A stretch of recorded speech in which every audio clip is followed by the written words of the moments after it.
part of the Press Play Podcast Network.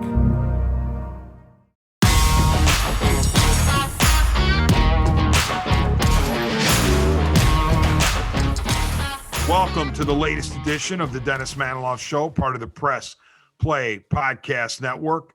I am across the computer glass or the computer screen from producer extraordinaire Jordan Powell.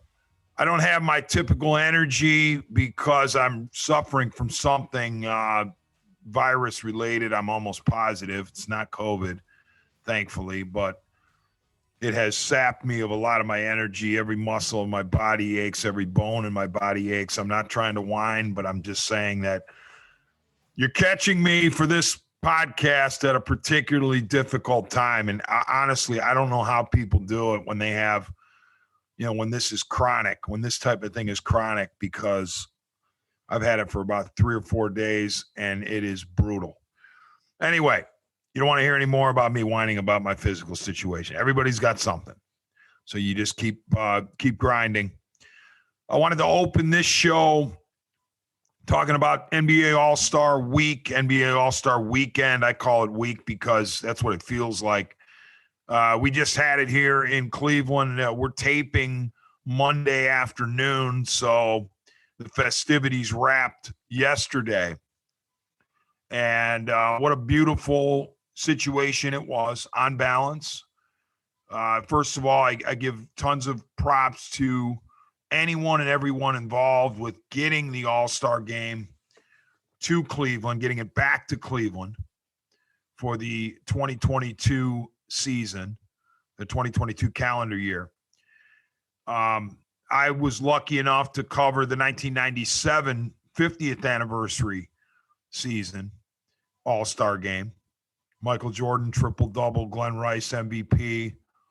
I got to sit near Gene Siskel of Siskel and Ebert fame during the All-Star game. So that was a little feather in my cap. Siskel went out of his way to tell everybody how he knew Michael Jordan and Michael Jordan liked him, and he kept yelling for Michael Jordan during the game. It was kind of weird. But we like Gene Siskel, the late, great Gene Siskel.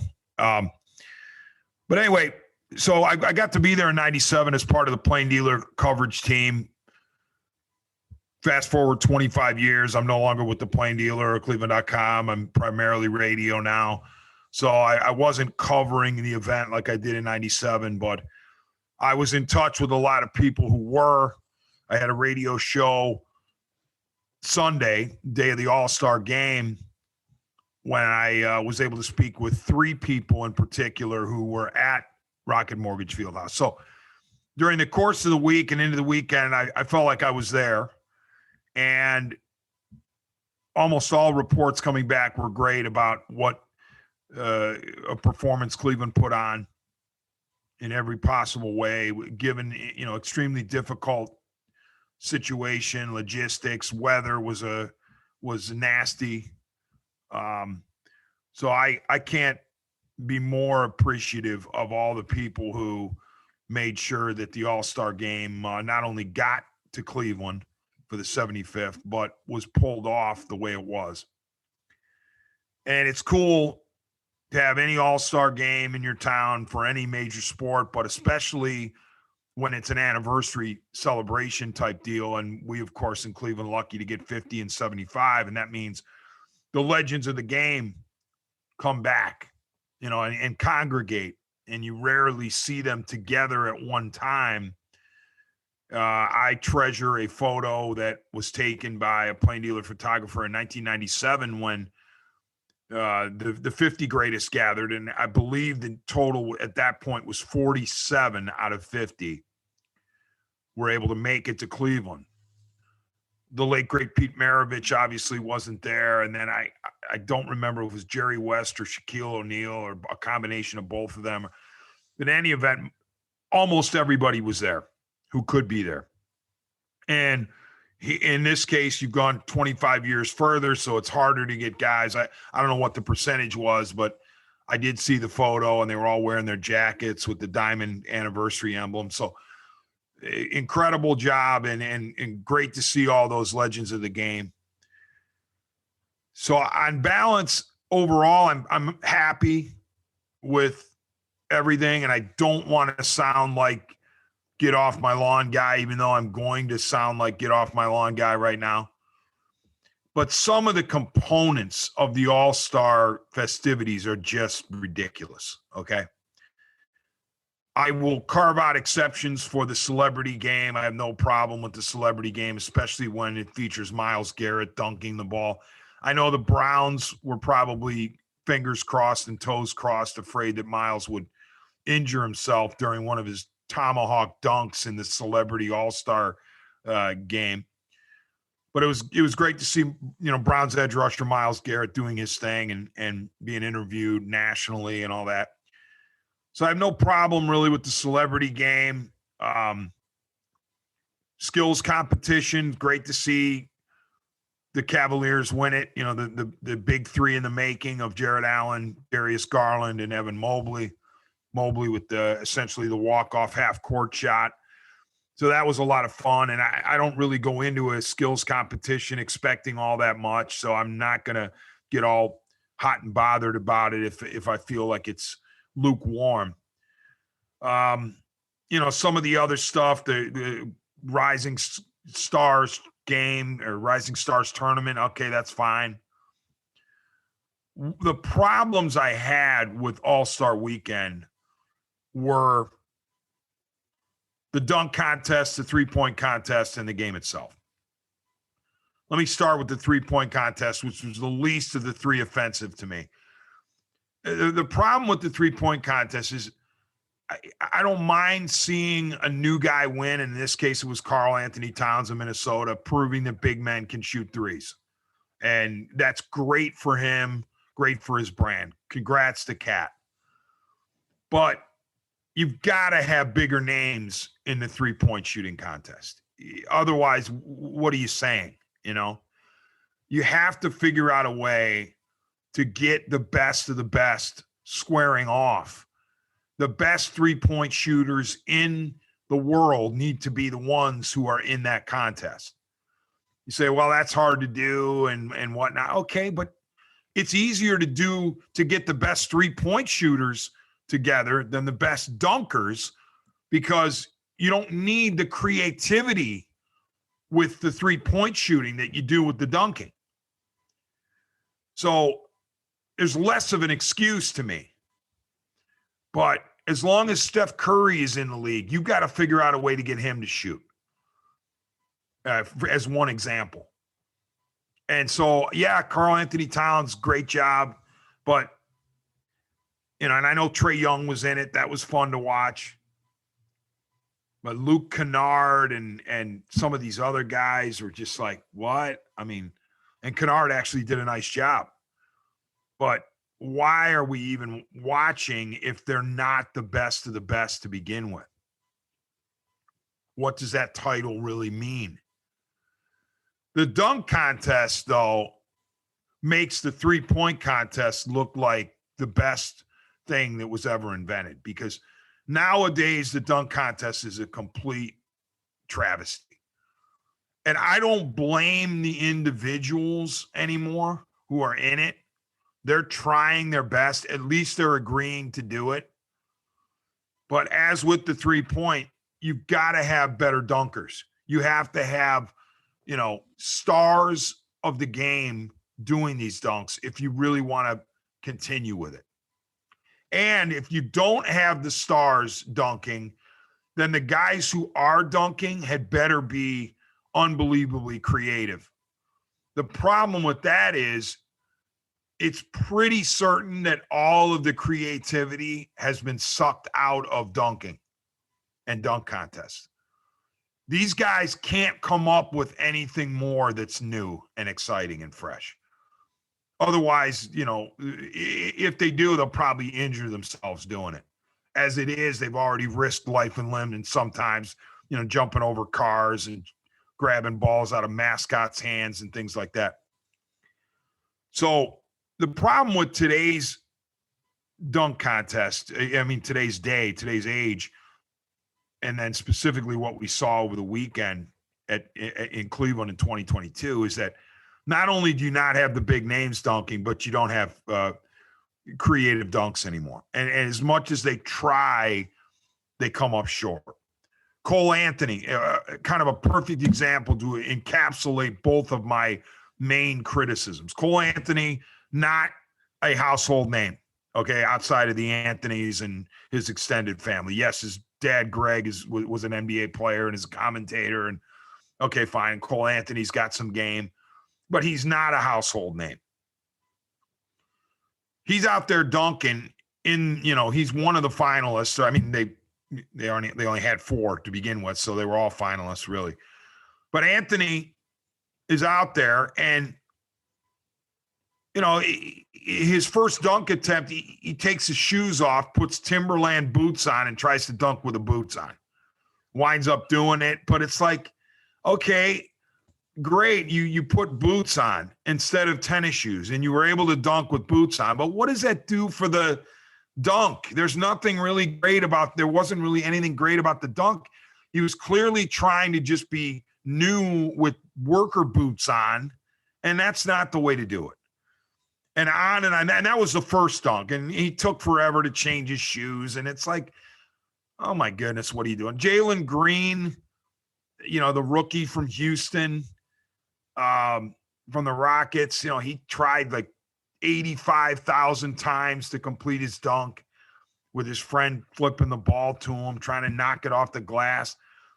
Again, I don't want to dump on Jalen Green because he's trying to be creative, but it was just a nightmare to watch. And, Obi Toppin of the Knicks, he wound up winning.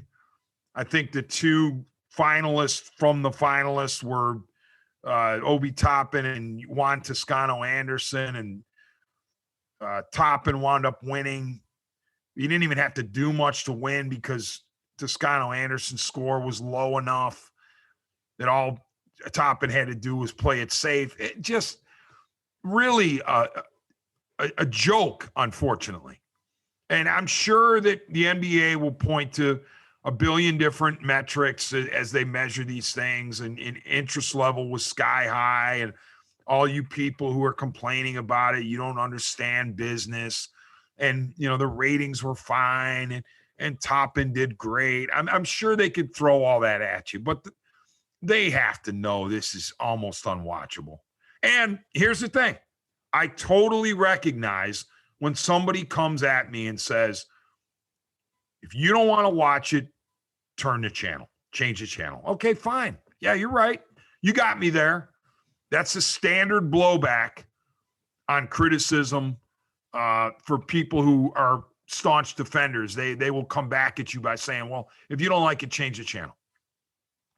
The problem with that is you should be allowed to criticize. It can't always be, well, if you don't like it, don't look, don't watch. There's got to be a point where you're allowed to say, hey, what's going on here? Why can't it be better?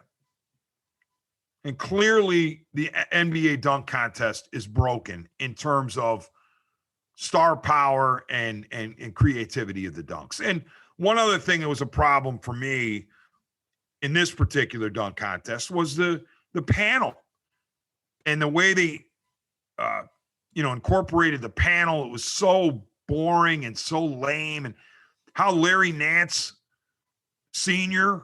wasn't one of the panelists is beyond me. I mean, a former dunk champion who played in Cleveland, and what, he wasn't part of that panel? Really? Why? Explain that to me. How you didn't have Larry Nance as one of the judges. So everything about the dunk contest to me was unfortunate, to say the least. And I wish that there were a way, though, that the NBA could fix it. I just don't know that the NBA can. Because here's the thing, the rim doesn't move. The rim's going to remain at 10 feet. It's going to remain in the same spot it always does. So many guys have gone through that and done various dunks that there's really nothing left. And the big names, I think of LeBron James, who's never done the dunk contest. It'd be great to see him. but he's not going to do it because he doesn't want to get in a position where he potentially could embarrass himself with missed dunks or, get injured. And the other thing with LeBron, I would think, is if he's going to do it, he's got to have his fellow stars do it. He's not going to go up against three nobodies and potentially lose to him. So, to me, if the NBA can't get the stars to commit, then the dunk contest is going to continue to be a joke because you can't get any new dunks anymore. But at least the dunk contest is part of All-Star Saturday night. It's not the so-called feature attraction, which is Sunday night, the actual All-Star game. And my buddy Dibbs from the class of 1985 Bay Village Rockets called me before I came on this podcast, and he's like, D-man, the All-Star game is just brutal. And he's absolutely right. And he and I have tried our best to give the All-Star game every benefit of the doubt. But it's again, you hate to use the term unwatchable, even though I watched it. I watched it because I had to. But I mean, what are we doing out there? What are we doing? Like jogging up and down and this isn't new. It's not the first time it's happened. And it won't be the last. They've been doing this for years. Jogging up and down the court, lobbing to each other, no defense, jacking shots up all over the place. What does it really mean? What does it really mean? And okay, Steph Curry goes for 50 and makes 16 threes. Wonderful. In something that's not even close to being an exhibition, let alone a game. What am I supposed to do? Go, oh my gosh, did you see Steph Curry's 50 points in the All-Star game 2022? Well, yeah, he put on a shooting display in, what was it, the third quarter, where he's making threes all over the place. But that's not the game, though. That's not part of really a game. It's part of just walking and jogging up the court and shooting. So what is the point? And okay, so Curry gets the MVP. Great. I mean, what? I don't know. The more I talk, the more I sound like get off my lawn, an old man who can't handle it anymore. But you can't tell me that a lot of these legends who are watching this game, who played in all-star games where there was grit and grime and guts and, hardcore basketball. You can't tell me a lot of those guys weren't sitting there going, what is this? What is this? And once again, I'm sure the NBA ratings were good. I'm sure that they did all their social media tracking and all their memes tracking and all their Instagram and TikTok and all that other stuff. And they're going to say, this is one of the greatest all-star weekends of all time. Fine. I go ahead. But it's just a shame that this kind of stuff has to be jammed in our faces. Slapstick all-star game, ridiculous dunk contest, no-name three-point contest. It's too bad. That's all I'm saying. It's too bad. Because I love the NBA product. I truly do. Can't wait for the regular season to resume with the Cavs smoking hot at 35-23, albeit on a 2-game skid going into the break. But it's going to be a blast to follow the Cavs the rest of the way as we followed them, as I've followed them since I was a kid. But, it's going to be incredible to watch the Cavs make their run for not only the playoffs, but a high seed in the Eastern Conference. And we will have forgotten about this all-star stuff, by Wednesday or Thursday. The hand-wringing will be over. I'm just saying that I wish that it could be better. That's all. And, I'm not exactly sure how you make the dunk contest and the three-point contest better, but I am pretty convinced I know how to make the all-star game better. And that is to dangle a pretty significant financial carrot in front of the winner. And I also understand that the players themselves, they don't want to get injured in a meaningless exhibition game.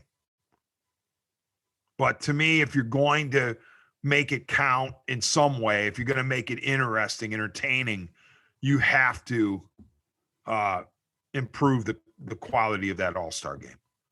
And I know they tried with the point thing at the end, the target score, to make everybody turn up their games in the fourth quarter. But even that is almost silly the way they treat it. So hopefully next year it'll be better. I doubt it.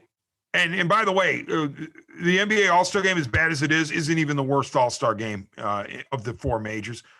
Without question, the NFL Pro Bowl is the worst. There's not even a competitor for the NFL All-Star game or Pro Bowl. Terrible, terrible, terrible theater.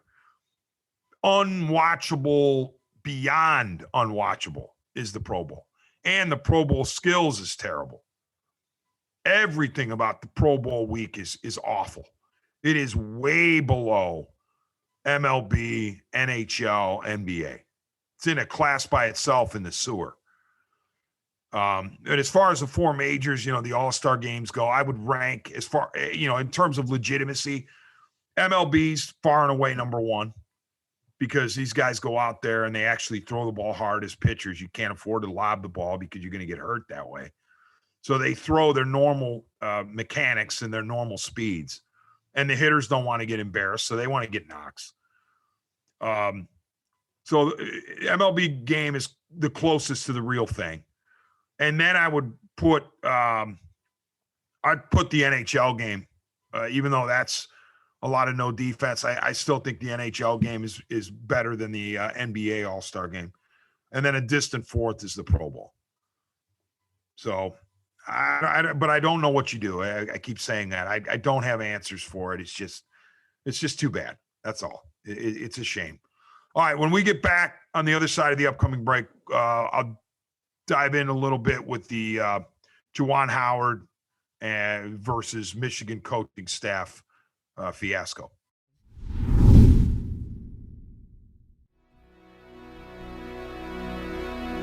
Hey everybody, it's Sam Amico from Cavs on the Break NBA podcast. Be sure to give us a listen for all your Cleveland Cavaliers recaps, analysis, breakdowns, draft talk, free agency. The list goes on and on. Give us a listen, Cavs on the Break NBA podcast.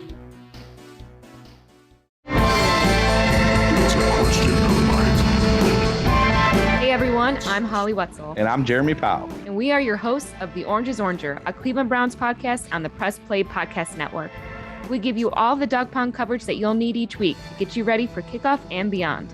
Don't miss our breakdowns of each week's matchups, game recaps, and any and all news out of Berea to feed your Browns appetite. As we all know, Holly, dogs got to eat. That's right, Jeremy. Hit that subscribe button and never miss an episode of The Orange is Oranger Browns podcast on the Press Play Podcast Network. The R&R podcast going to be rocking and rolling with you because football season is underway. College, Ohio State, the Power Fives, the MAC, the Browns. Michael Regai, are you ready to rock and roll with some football? Kenny, I've been ready. This is our time of year. This is what R&R is all about. We're going to be with you every week. Kenny just said it, Browns, NFL, Ohio State centric. So you got to stay with us all fall and winter long here on R&R. That's right. The Regai and Rhoda podcast coming to you here on the Press Play Podcast Network. Subscribe now and don't miss a show.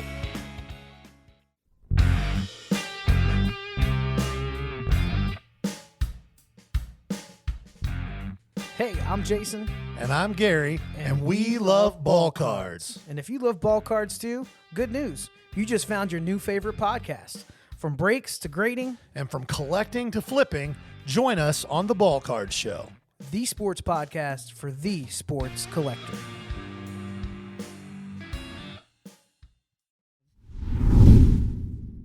Welcome back to the Dennis Manoloff Show, part of the Press Play Podcast Network. The producer for this show, as he has been the case for a while, is the great Jordan Powell. This segment, I wanted to touch on the incident that occurred over the weekend in Wisconsin.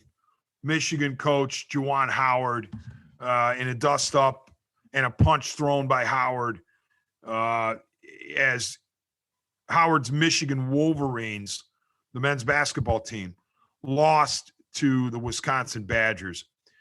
Late in that game, in the final minute, Badgers are winning convincingly. I think it was 14 or 15 up.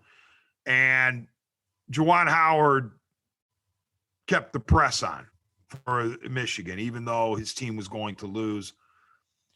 And the press forced a turnover in part because the coach for Wisconsin, Coach Gard, had emptied his bench and, some of the scrubs turned it over.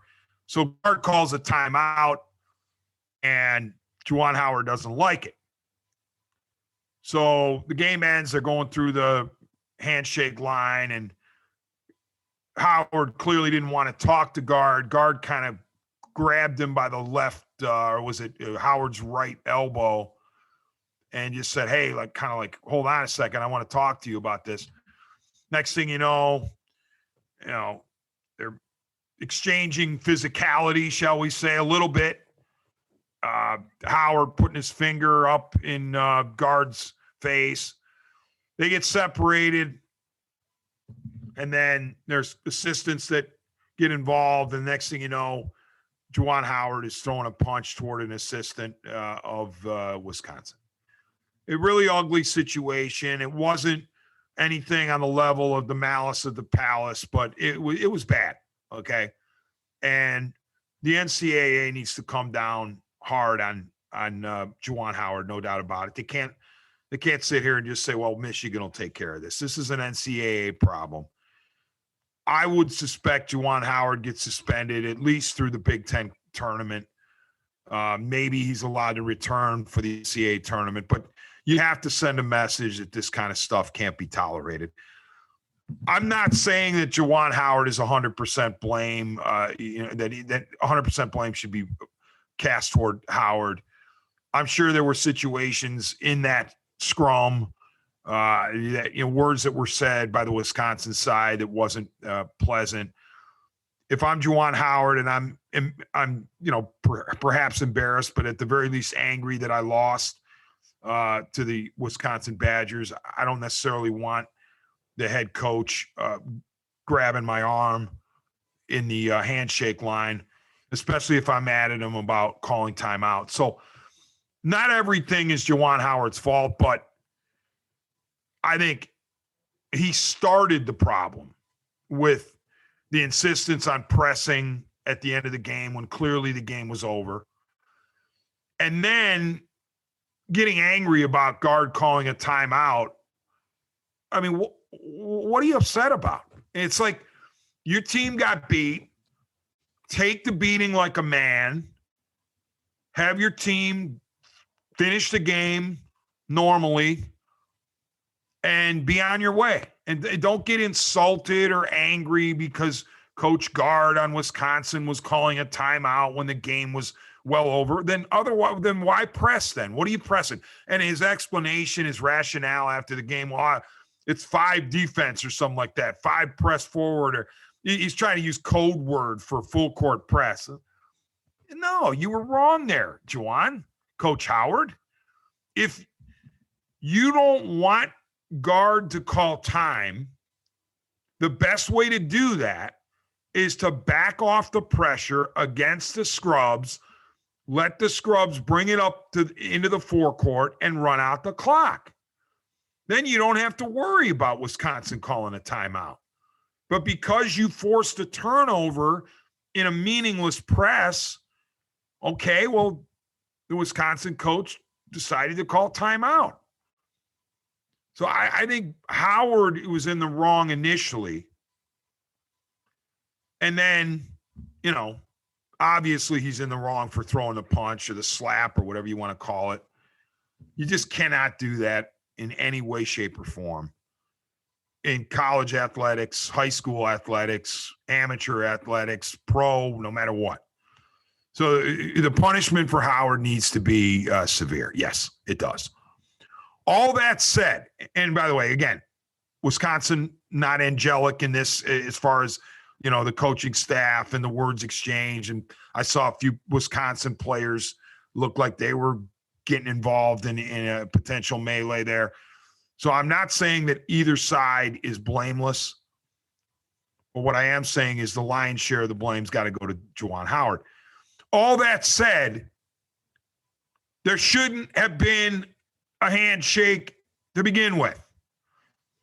And all I have to do is go to my man Mark Price, one of my favorite players, former Cavs sharpshooter. By the way, Mark Price in the three-point contest would have been a heck of a lot of fun in Cleveland. Bring the old guys back. Ray Allen, Mark Price, bring them back and let them have a contest alongside of the current players. But anyway, Mark Price this afternoon, or was it yesterday, tweeted, "I've been saying this for a long time. It's time for the NCAA to get rid of the post-game handshake. The UM versus UW incident today cements it for me. It's never been a good move after a heated game to be close to an opponent. Emotions are too fresh. The NBA figured this out a long time ago." Bravo, Mark Price. Awesome. I couldn't agree more. I've said this for a long time. I don't care what sport it is. Stop with the phony sportsmanship stuff, okay? If it makes you feel good, great. But don't tell me that you have to do a handshake in order to be a good sport. To me, there are plenty of good sports in Major League Baseball. Guess what? After a Major League Baseball game, do they go out on the field and shake each other's hands? No, they don't. And that's the case all the way through even the postseason. The MLB players on the winning team will congregate on the field. They'll celebrate in regular season briefly, and then in postseason, more pronounced. And then they'll go into into their dugout, while the losing team has already gone into their dugout, up the tunnel, and into their clubhouse. Doesn't mean MLB players are bad sports. NFL. I've said this a million times. I hate when NFL players get together and switch the jerseys and mug for the cameras after the game, especially when my team has just been thumped by the other team, particularly if it's in the NFL, the Browns or Browns losing to the Ravens or losing to the Steelers.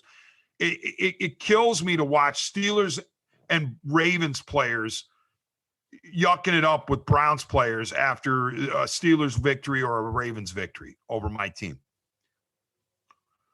It doesn't make an NFL player a bad sport if that NFL player loses the game and walks straight to the locker room. He doesn't have to go out on the field and shake hands and pose for pictures and hug and kiss and pretend like everything's right with the world. I'd rather see the player leave, the vanquished player. If I'm a winner, of course, I want to seek you out as a loser and let you know how sorry I am that you got beat, because I know that way I own you. But if I'm the loser, I'm not a bad sport if I walk off the field. I'll die on that hill, by the way. You want to come at me, oh, you don't believe in sportsmanship. Yes, I do believe in sportsmanship. Common sense sportsmanship. I don't believe in contrived sportsmanship. You don't have to shake somebody's hand after the game's over to prove that you're a good sport.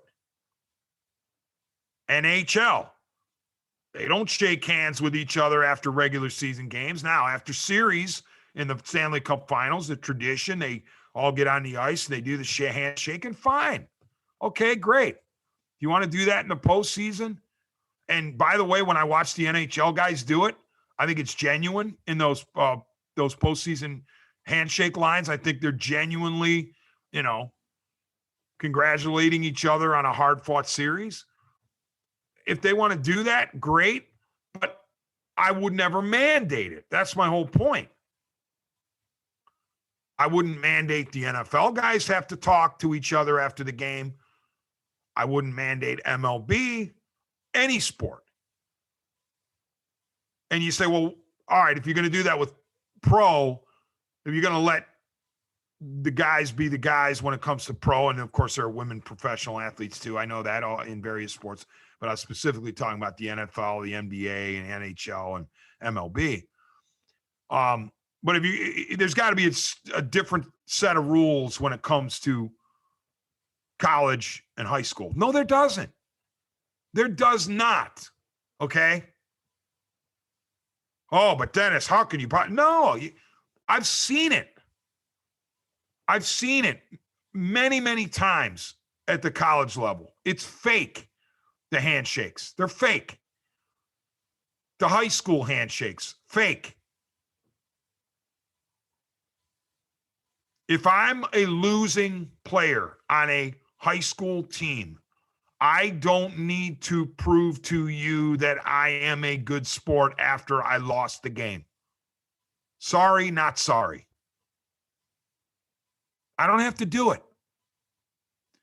Would it be nice to see particularly amateur athletes exchanging pleasantries after the game? Yeah, I suppose, if you're not bitter about, your team losing, as I said, with the Browns and the, Ravens, Browns versus Steelers, but it shouldn't be mandated. And to me, Mark Price didn't say this in his tweet, but I take it to mean, all right, if Mark Price is going to say that about college basketball, why wouldn't he say the same thing about high school basketball? It's never been a good idea or a good move, he said, after a heated game to be close to an opponent. Emotions are too fresh.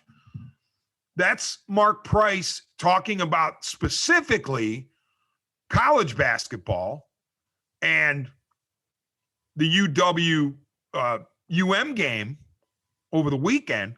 But the words Mark Price used could also apply to high school and amateur athletics. The last thing you want is an incident in one of those handshake lines that leads to the kind of stuff we saw over the weekend with Juwan Howard. And it's not the first time it happened during a handshake line, and it won't be the last. I have a daughter, my amazing Grace. She's a high school athlete. And she has played plenty of amateur games and now high school games. And I've seen her do plenty of handshake lines. And okay, but I don't need that handshake line to know that my daughter is a good sport. And if I happen to have a bad sport, and thank God I don't, but if I'm the parent of a bad sport, you mean to tell me that making my kid go through a handshake line after the game is going to prove that my kid is a good sport? Really? That's where you want to go with that. If you, as the defeated player, want to seek out the person who beat you or an assortment of people who beat you, or vice versa, if you're the winner and you want to seek out members of the losing team, that's your prerogative. I wouldn't stop you from doing it, even though I would cringe, especially with the NFL, because they make such a production of the on-field post-game meeting. But I'm still not going to deny you that right to do it, but I'm certainly not going to force you to do it. I'm not going to say that after the game you have to meet with the team you just beat or the team that just beat you. So I am 100% in agreement with Mark Price. The receiving lines, the post-game handshakes, the attaboys and attagirl stuff, no. That's just for show. It is. If 99.9% of the athletes and the coaches and the personnel in those lines are being honest about it, they would tell you the exact same thing. It's for show.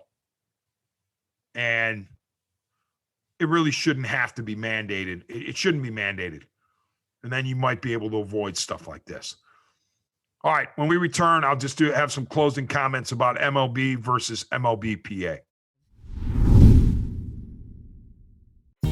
Hello, Brooks here with the Books with Brooks monthly book club podcast. We read one book a month and then we talk about it. Books like Stephen King's The Shining or Where the Crawdads Sing by Delia Owens. If you're on the hunt for book recommendations and enjoy sparkling conversation, come read along with us and then listen in.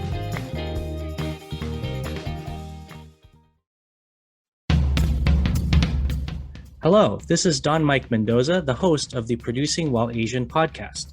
Join us to listen in on conversations with everyone who identify from producers to non-producers who all are part of the AAPI community. There's all that and more on the Producing While Asian podcast here on the Press Play Podcast Network. This is Mike Voorhees, co-host of the Swingin' a Tribe MLB podcast. If you love Cleveland Indians baseball, then this is the pod for you. We've got you covered each week as we talk about all the games, breaking news, trades, the roster, all things Tribe. You're going to love it. Go Tribe.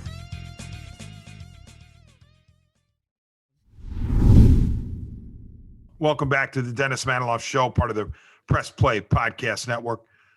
Producer for this show is the great Jordan Powell, not Jeremy Powell, Jordan Powell. We like Jeremy, but we know that Jordan Powell is awesome as well. Final couple of minutes. This is a huge week for Major League Baseball. Sport near and dear to my heart. My favorite sport growing up. Unfortunately, the MLB owners and MLB players are locked in a struggle to come up with a new collective bargaining agreement. The owners locked out the players on December 2nd of 2021 after the CBA expired at midnight on the 1st. And it's been a stalemate ever since. Unfortunately, minimal progress to this point. And now we are in late February and the clock truly is ticking, because ideally you'd want to have the new CBA replacing the old CBA within 24 hours, but you knew that wasn't going to happen. At the very least, though, you're thinking, all right, during December, during January, some progress could be made. Unfortunately, that's not how the owners and players think anymore. They dig in and they decide we're only going to get serious when the calendar tells us we have to get serious. And December, the calendar did not tell them that they had to get serious. And January, it didn't. Even early February, it didn't. But now, late February, it has to happen. The new CBA must be agreed upon within the next couple of weeks, or the regular season going 162 is not going to happen. And you're going to start chopping games off the regular season because you have to have some form of spring training. And the estimate on that spring training is no less than 3 to 3.5 weeks. Because you just can't, as a major league ball player, no matter how good a shape you're in, roll out of bed and start playing games that count in 2 days. There is a lot to be said about spring training, stretching out the muscles, getting the pitcher's arms ready for the grueling 6-month season, and then an additional playoffs on top of it. Hitters with timing, I mean, they got to see a lot of live pitching before they can be ready to go. So while I'm not in favor of 7-week spring trainings, I recognize the need for 3 to 4 weeks. So if you're going to have a 3 to 4 week spring training, you got to be ready to go to Arizona or Florida by, the first week of March, given that regular season games start at the end of March. That means the CBA's got to get hammered out in the next 10 days. You at least have to have an agreement in principle by the end of February. And it doesn't look like that's going to happen, but there's still hope. It's small, but there's still hope. These two sides need to have marathon meetings every day from now until they get it done. And they need to put the sands in the hourglass for essentially the end of February as their deadline. They can't sit here and say, well, we got 60% of this hashed out, and we'll get the rest of the other 40% done in March. No. This sport cannot afford a truncated regular season. We already had one during the pandemic in 2020 when, surprise, surprise, the owners and players couldn't figure out a deal, so the commissioner had to come in and do a 60-game season, order it from on high. Can't have that again. Whether it's 100, 120, doesn't matter. It can't have any of those iterations. It's got to be 162. The sport desperately needs viewers. It desperately needs to grow its game. The last thing in the world you should be presenting to not just your hardcore fans, but potential new fans is, you know what? We couldn't figure out a deal again, so we're going to shorten the regular season to 100 and some odd games. Unacceptable. The deadline needs to be with 162-game regular season in mind. Period, full stop. The owners and the players have to subjugate their ego, have to swallow their pride. They have to get together. They have to compromise. They have to knock off point of contention after point of contention after point of contention. Check them off the list one by one. Each side has to compromise, but you have to get it done. You have to see the forest for the trees. You can't do this. Well, these owners are rascals and they're horrible. They're billionaire fat cat egomaniacs. And then on the other side, those players, those rascals, those millionaire egomaniac spoiled brats. Can't be that way. What the owners and players need to do is say, the future of our sport for the fans, for our game's health is on the line. That's bigger than any individual player, any collection of players, any individual owner, any collection of owners. They are negotiating now for a cause that is bigger than themselves. It's the future of the game, the long-term viability of the game, the health of the game, the potential to grow the game, not just regionally, but especially nationally, where it's been eroding over the past couple of decades. So the players and the owners need to get on it. The excuse making, the whining, the finger pointing, nobody wants to hear it. Nobody wants to see it. They don't care. Just get it done. Get it done. And I'm worried that they're not going to, because of the crap they pulled in 2020 during a pandemic when nobody wanted to hear about, their labor strife. And, they proved that they were stubborn enough during a pandemic to not even get a deal done. But it's got to happen now. All right. Thank you very much for listening. I really appreciate it. Thank you again to Jordan Powell for producing. We'll talk to everybody soon.